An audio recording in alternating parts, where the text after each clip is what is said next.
we all know that we all get irritated when we get that text from Eskom that load shedding is hitting in the next 2 hours. And that really brings a lot of discomfort even in the business sector. But you know, nuclear energy is one of the oldest, or rather, well, it's on par with also fossil fuels, but it's an 80-year-old energy source that has proven over the years to be 90%, 99% reliable. And also it has proven over the years in building first world countries to be quite the most dominant and the most reliable energy. So yesterday, Prof. Wallace did say that, you know, when you present or when you write something, it's quite important to bring it in simple matters. So I'm applying his knowledge today to really to be on par with everyone by really defining what nuclear energy is. So nuclear power is the use of nuclear reactions to produce electricity. Nuclear power can be obtained from nuclear fission, nuclear decay, nuclear fusion reactions. Presently, the vast majority of electricity from nuclear power is produced by nuclear fusion of uranium and plutonium in the nuclear power plants. So currently we're in Cape Town. Cape Town is powered 88% by the Guber plant, which is in the province. And it's one of the, it was built and commissioned, in 1984.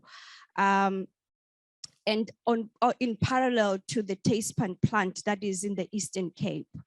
But, you know, one took off and one was withheld because of certain nature, you know, inclined problems that arose at that time, and that caused the other plant not to be commissioned.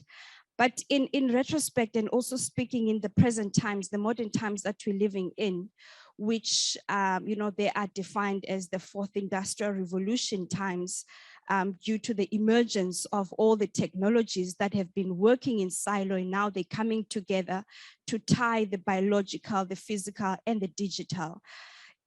AI has become one of the most dominant technologies in the 4IR, or other technologies that have been in existence. Artificial intelligence is not new. It was first coined by the cognitive scientist in the Dartmouth College in 1956. So it's quite a very old technology that has been used for predictive analysis, predictive monitoring. And I think Prof next to me will take it further on this because he sleeps and eats this. But in retrospect, AI now, when it's applied to nuclear technologies and also nuclear energy, it then becomes one of the most critical technologies that is applied. Currently, the International Institute that governs nuclear across the globe actually uses AI models to enable the new development of reactors. Nowadays, there are new technologies called the SMR, the small modular reactors, in which they are quite very mobile in a way that they can be built less the time that usually nuclear power plants are being built, and they have the most effective and the most efficient way of operating. First world countries such as China is going to launch about 6 of these. And you can see the parallels, or rather the direct correlation when a country has a dominant energy source and utilizing technologies. There, you know, the acceleration to development and industrialization is very high. And also the adoption of those ensures that this whole nation becomes, you know, in the forefront of leading other nations. And now for today's talk, I mean, you know, the use of AI in South Africa in particular will actually assist our own SOE to begin to understand the applications now of how to avoid load shedding. You know, one of the key issues, we are all learned in this audience, but we know that one of the key issues that start load shedding is the lack of operations and maintenance of our infrastructure, distribution and transmission. Now, to apply AI to actually inject that predictive modeling, it means that the country then will be able to understand when load shedding will happen and also assist in the planning. So part of the projects that I've been involved in is to actually gather data, because before you can even build an AI model, you need to have big data to understand your environment, their landscape, and also all the different variables around it. So the project that we're involved in understanding the needs of Africa in terms of energy. Number one, Africa is not facing, at a broader context, the energy, if I can call it energy threats, but we have a problem of energy insecurity. Our policies do not make our energy sources to be quite robust, or rather lack of policy implementation. So AI comes into effect when now all that data is being collected and you are able to understand the consumption of energy within Africa, and you are able to plan what kind of energy sources Africa needs. We all know the continent is endowed with a lot of minerals, and that enables us to actually be in the forefront to be energy distributors at some point. But now when you apply AI and you begin to understand how then you can inject it in planning and also in policy formulation, we will find ourselves as the continent being out of these problems that we are facing currently.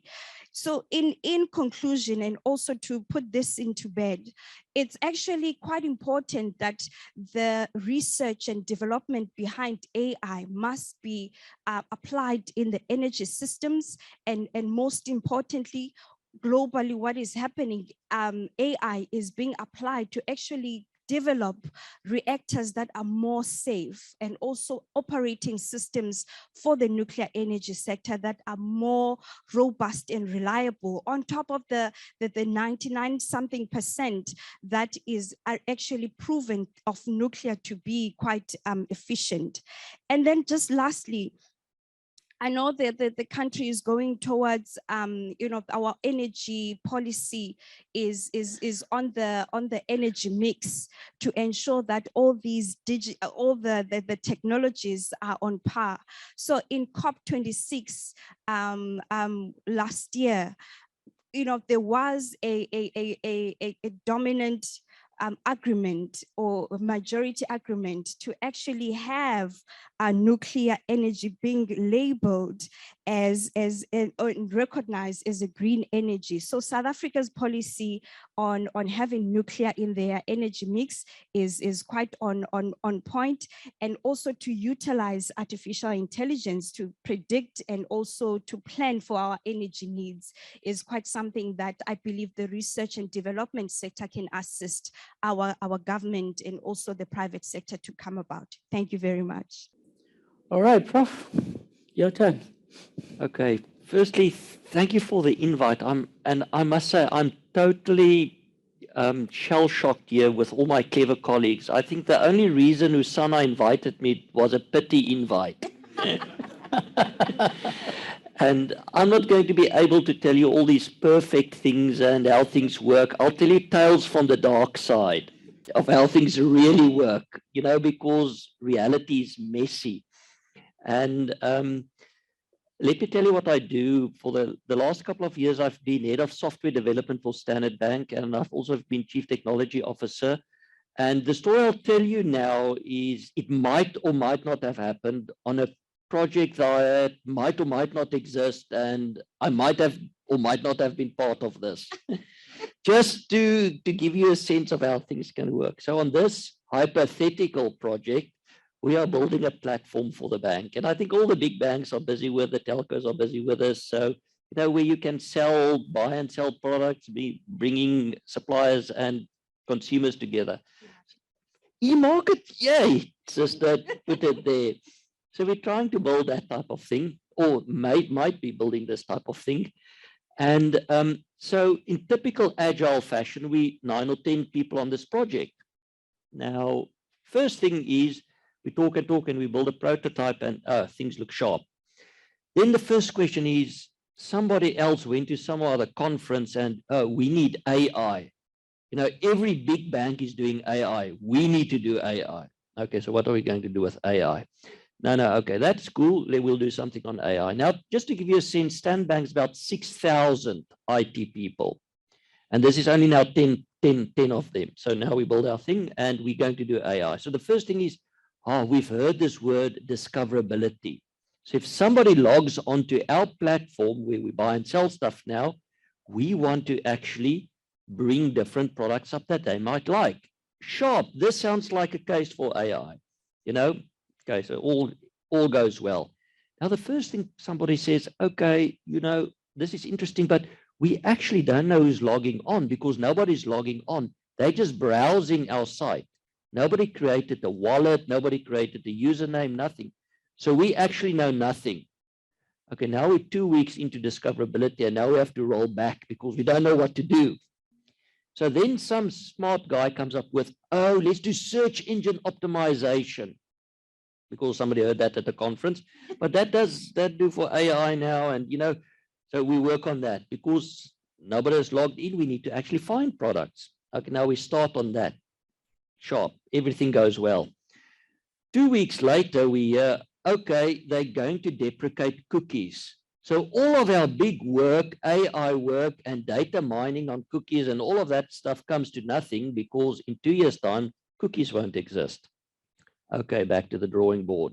You see what I mean by reality is messy? I'm actually 28. I just look 60 like I am because of all of this type of issues.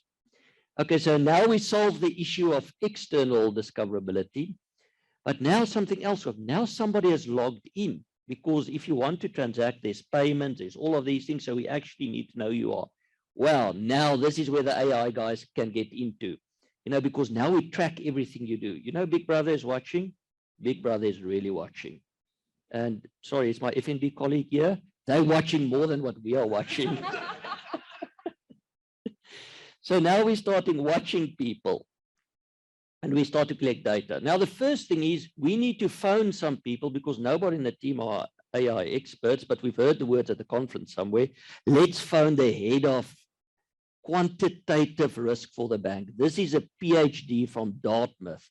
If the PhD can't answer the question, nobody will. We phone him. Dude tells me on the phone, hey, Joseph, you know what? AI is overrated. You know how much data we need to carry to do all of this? We can just run old-fashioned statistical algorithms and we'll do it like that for the 10th of the price. Now, what do I do now? Now I'm confused. Now I go back and then said, but there's this other guy in the bank that does AI. Okay, now it starts to get interesting again. So I found him. He's now the head of the AI practice. He doesn't have a PhD, nor does he have a master's. He's just as honest. Can you believe it? But okay, we'll deal with him.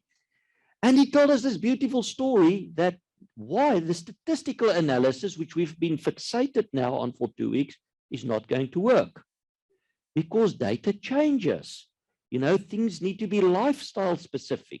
People get older, the products change. So if you log on and you're 31, we can maybe assume you're just at the start of your career. You might need funding for a house.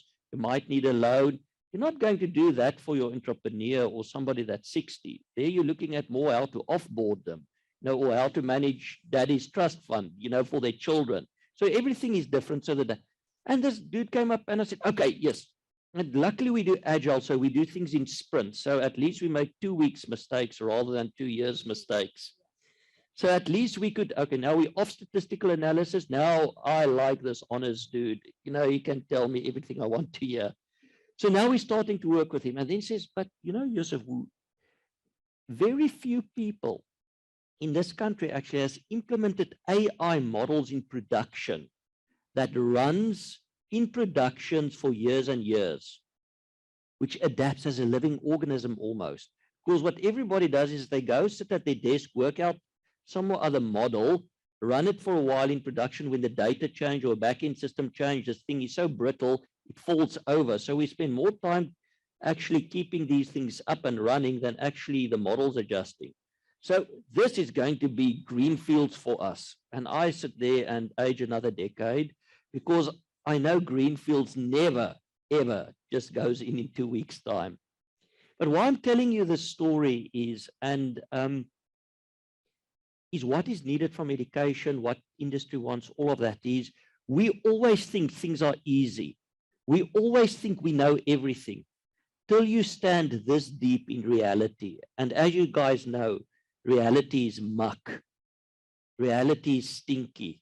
It is all of that stuff. And then you need to learn as you go along. So the type of stuff we started to value are what we call a T-shaped individual. So I'm just going to show you what T-shape looks like. T-shaped means it's somebody that has deep expertise in one thing, but knows many things. So what I really like about things like what Usana is doing, is a professor in applied data science. You know, the theoreticians would actually look down on it. I high-five it because he stands in the muck. Stella, which was in the previous panel, she's from the Department of Applied Informatics or Information Systems. The computer scientists look down on them. I'm a computer scientist, by the way, if you didn't realize. Because it's all, but it is applied. That is actually where the tire hits the tar and where we can learn most.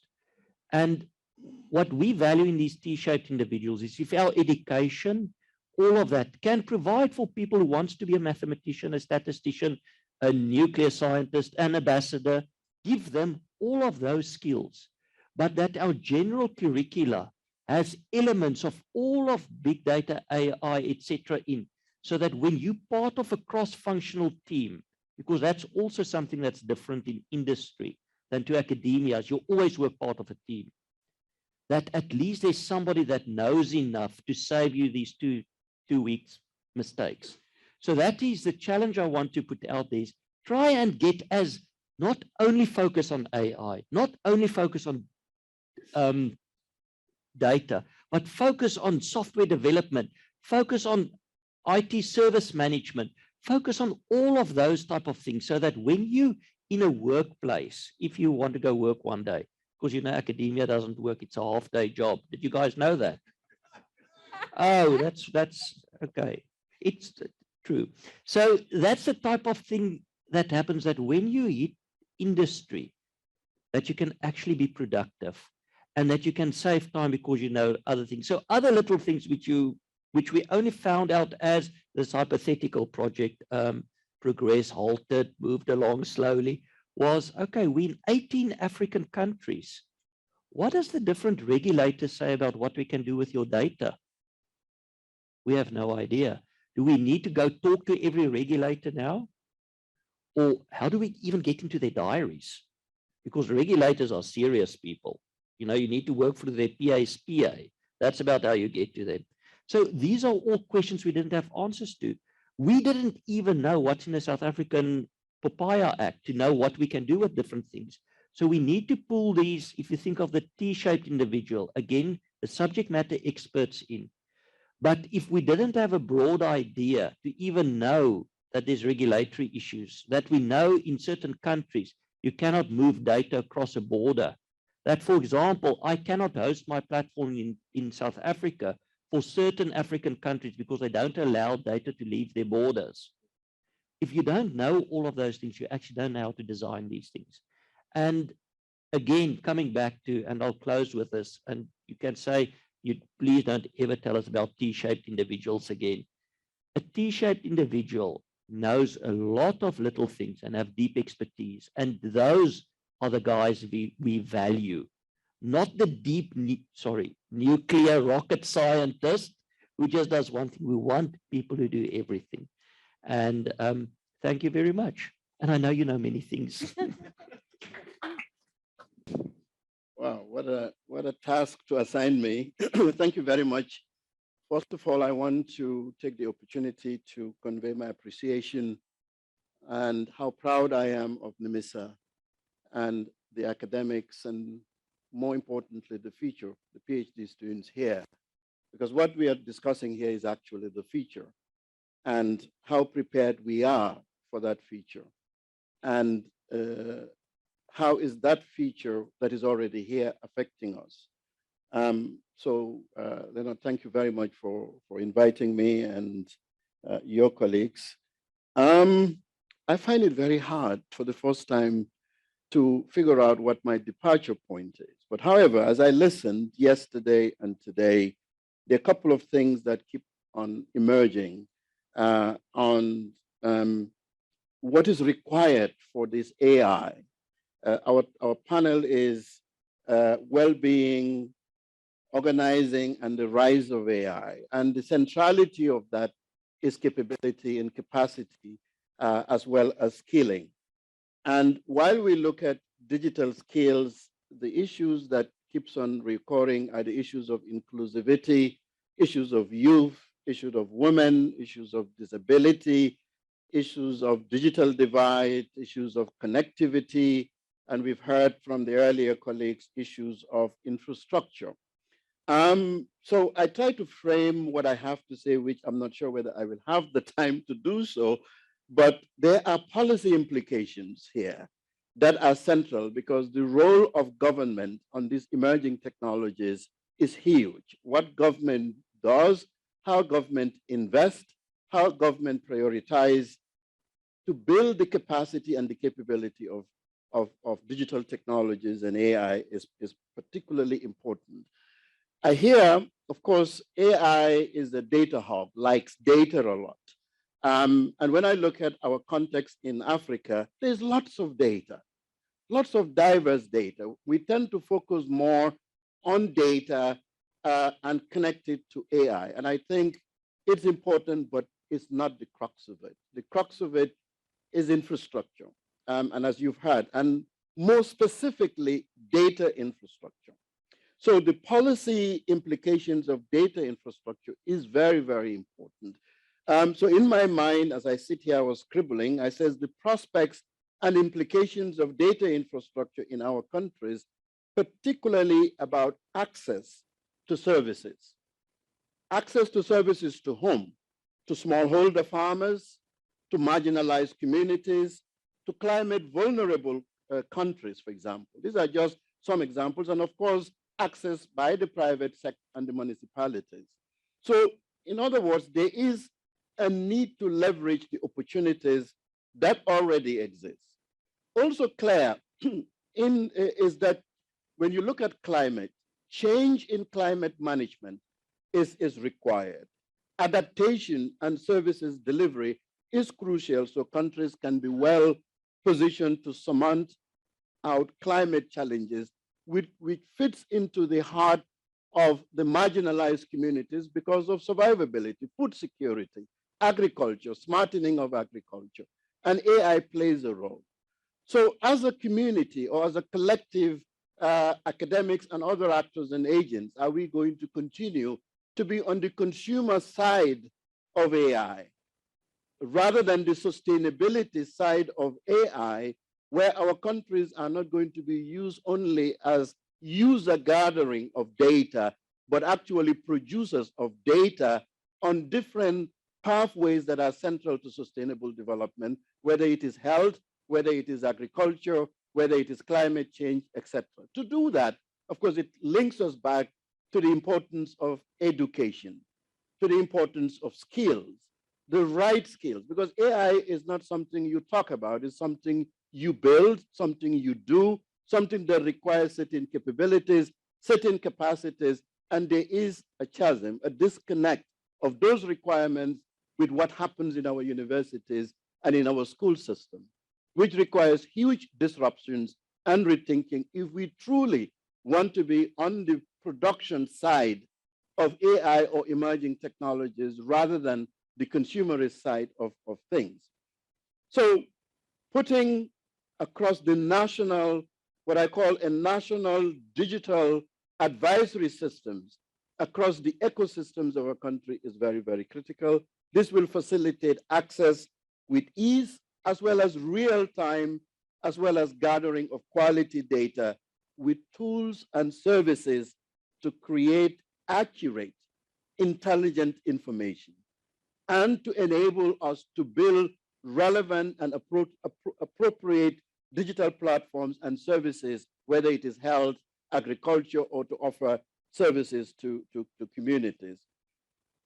In addition, what is important there is the policy, the smart policy regimes that governs if you want to put a data infrastructure that is powered by AI or machine learning. The smart policies that will facilitate capabilities that can help us design, develop, and deploy is very, very important. So our countries should evolve, adapt, and be equipped with core competencies as builders or producers rather than consumers of emerging digital technologies. And we should put the emphasis not on data alone, but also on data infrastructure to support appropriate, integrated, and sustainable digital platforms and services that are powered by these technologies that we will build our youths very early on to have the capability to produce with AI, with machine learning, building smart algorithms and robotics. And the heart of that is fixing our STEM education. You can't truly be a producer of AI or create value with emerging technologies without solid foundations in the sciences and mathematics. It doesn't mean that the social sciences are not important. They are very, very critical. But if we want to produce, we have to scale up and build across the board, simplify the learning and engagement of mathematics and physics and science, and make it fun, because that's where the future producers of AI will be. We must also create smart digital ecosystems that are anchored on the delivery of pragmatic, reliable, and accurate data, requiring resetting and disrupting ecosystems and value chains as we know them today, because they are not digital. This can be done, in my opinion, through digital transformation and process innovations that are supported by integrated national, regional, and Africa-wide data infrastructure. And one of the panelists, I think from ITU or ILO, did mention that severally. So smart data architecture and infrastructure is critical. And that's where our university scholars and student thinkers can engage to build smart and integrated digital infrastructure with private and public cloud data infrastructure at the national and regional levels for our countries. This will require partnerships, collaborations between academia, industry, and yes, government, and yes, civil society organizations, and put youths and women at the center, equipping them with capabilities to be able to be creators. So building capacity and competencies of all actors and agents, smart data infrastructure policy will be required.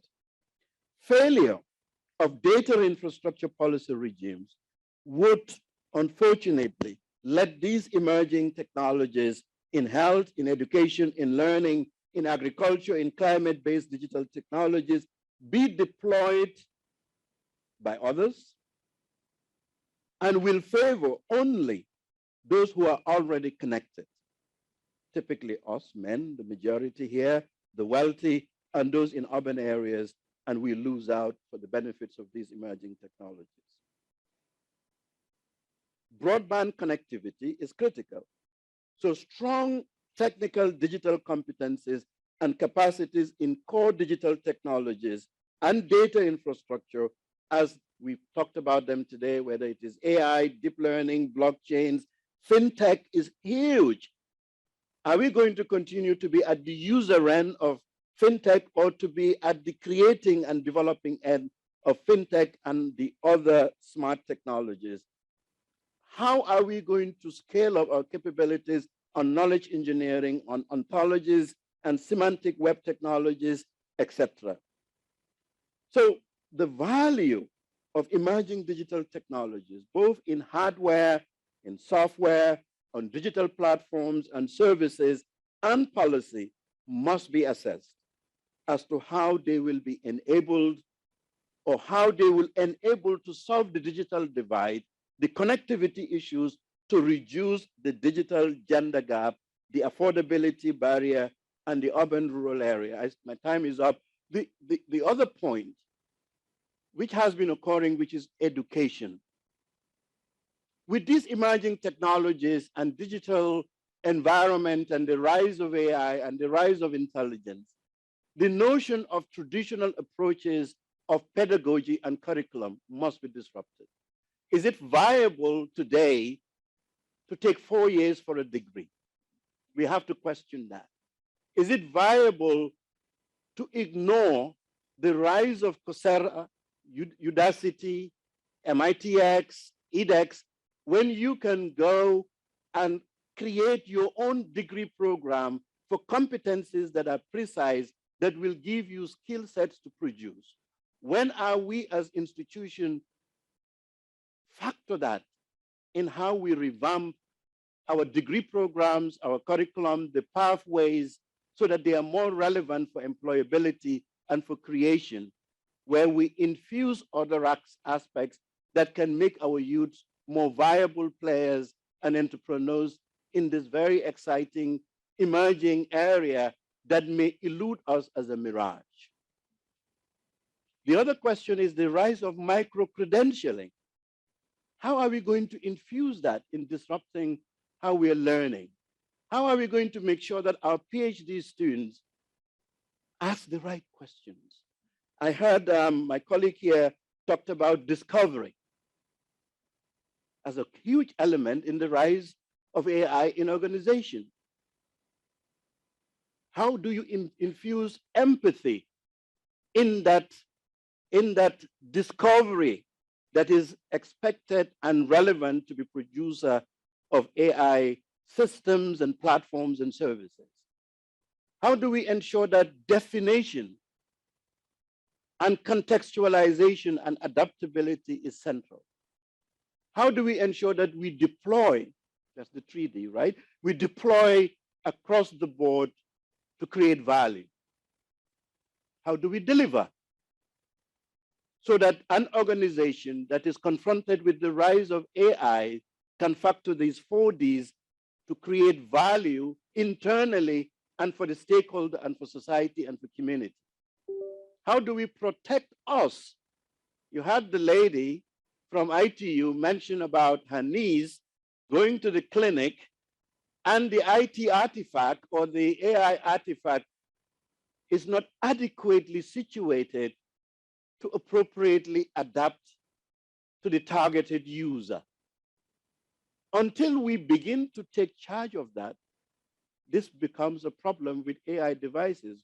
Are we surprised where we are a testing bed for most of the producers of AI artifacts to collect the data so that those kinds of errors that happen would not have happened because the system would have gathered the right relevant data? So we can talk about AI, intelligence, machine learning, deep learning, if we don't prepare our youths and teach them relevant knowledge and learning engagements to build the true capabilities and tools, AI and the fourth industrial revolution will keep on being a mirage, unfortunately. The fourth industrial revolution today we are saying is over, the fifth is coming. Are we truly a fourth industrial revolution nation? And why is that? It's not lack of competence, it's not lack of better ideas, it's not lack of resources. So we need to ask ourselves, how can we shift what is happening that had happened in other revolutions? The Industrial Revolution literally is a mirage for us. And the key to that is what happens in our universities, in our learning systems, and not to only focus on the universities, but not even at primary school, I will say up to kindergarten. They have to learn problem solving, logic, creative thinking, design thinking. To code and program is easy if you have those skills embedded in you. It's just learning another language.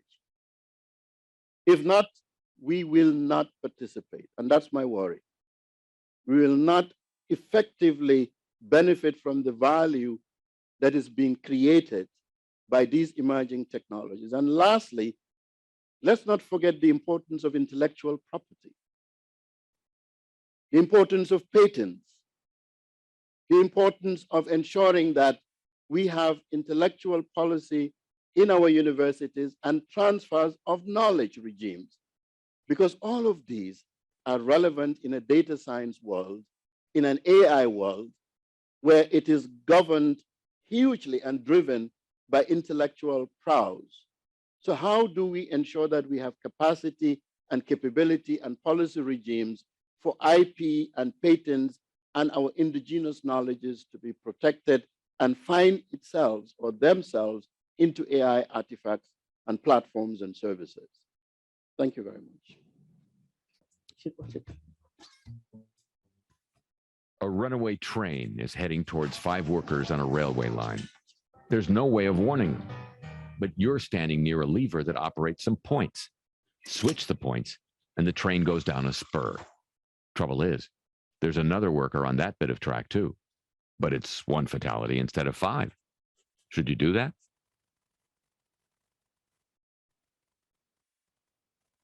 That illustrates the conundrum that you would have if you were the person controlling the lever. So they call this problem, it was called the trolley problem. It has now evolved and has become what we call the model machine experiment. And MIT is conducting this across the world to find out people's values about what they do. So my question to you now, Trevor, you will help me, right? So my question to you is, what would you do? Will you pull the lever and sacrifice the 1 person, or would you let the trolley go?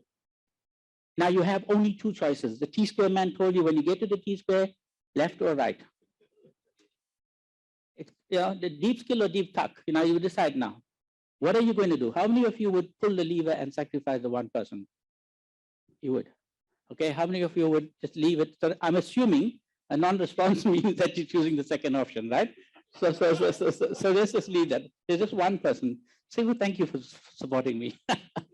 Right. So in general, people think that they are compelled to save lives. I mean, it's what you would want to do. And at some point, you have to make a decision about whether you want to save lives or not. Now, you might think this is a hypothetical question, right? So let's see if it is a hypothetical question. So now you are, Elon Musk decides that he wants to employ South African programmers. Why? Because he's from Pretoria, right? So he wants to now employ you, and each and every one of you is now a programmer associated with the Telsa autonomous vehicle project. Telsa runs on AI.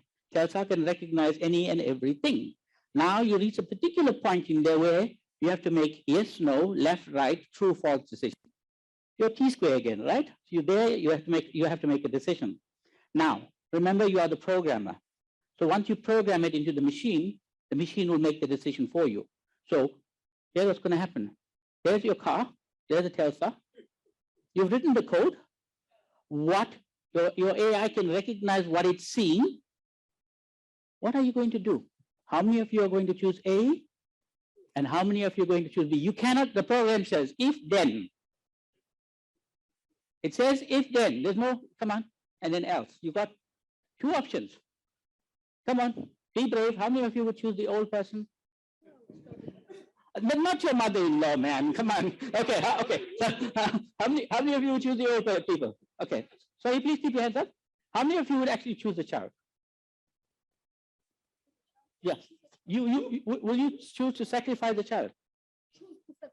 No. Okay. So you're on the other side. I'm saying, how many of you would choose to sacrifice the old person? Right. And how many of you would choose to sacrifice the child? Okay. So you are good people, right? I mean, I'm assuming that we kind of like that decision. All right. Let's think about that, right? Now, what happens if that old person is your aunt or your mom? I'm just asking. I mean, you gave me an answer, so I'm asking you the next question now. Oh, you must know now. You must know it's a woman and not my mom. I'm just asking the question, right? So this is the kind of decision that you have. Do nothing. Someone dies. Take the change. Maybe someone less dies. And then you make the choice that you have to do. But here's the interesting thing. Imagine if you were a programmer working for Toyota in Japan. Joseph, I'm going to ask you. So you're a programmer in Japan. What would you do as a programmer? Would you choose A or B, sacrifice? I would drive over the child because in Japan they value age and wisdom. I knew he would know that one. So let me say that again, right? So it turns out that in the east of the world, people revere the elderly. And in the west of the world, people patronize the children, the young. So we live for the next generation. And the people of the Eastern culture will always choose the elderly over the child. Now, you're a programmer for Telsa. So are you going to take out the code and change the code because you're exporting the car to Japan? This is the problem with machine morality. This is the problem with machine morality. And this is the kind of experiment I wanted to show you that it's not as easy as we think it is. We would all drive Toyotas here. Are we going to say that the autonomous vehicle that is a Toyota is going to knock over my mom and leave the child? Then I'm going to demand that that car tells me. So the challenge that we have, folks, is that with this machine modality, tell me what the car is going to do. I might like it, but at least I know what it's going to do. So these are the new types of things that are going on with this experiment called machine modality. We are actually conducting a major study on this next year, or this year, sorry. We want to replicate the MIT study in the rest of the country to see how. So we're going to generate a few case studies like this, and we're going to give it to you, and you are going to answer it, and we'll share the information back with you. All right, so thank you very much. I just wanted you guys to understand the context of artificial intelligence, and we all glibly say we can program it, and suddenly you are faced with a decision that you think is right, and then I throw your mom in there and suddenly it's wrong, and then I go to the east of the world and the whole dimension changes all over again. So I hope that will get you thinking a little bit.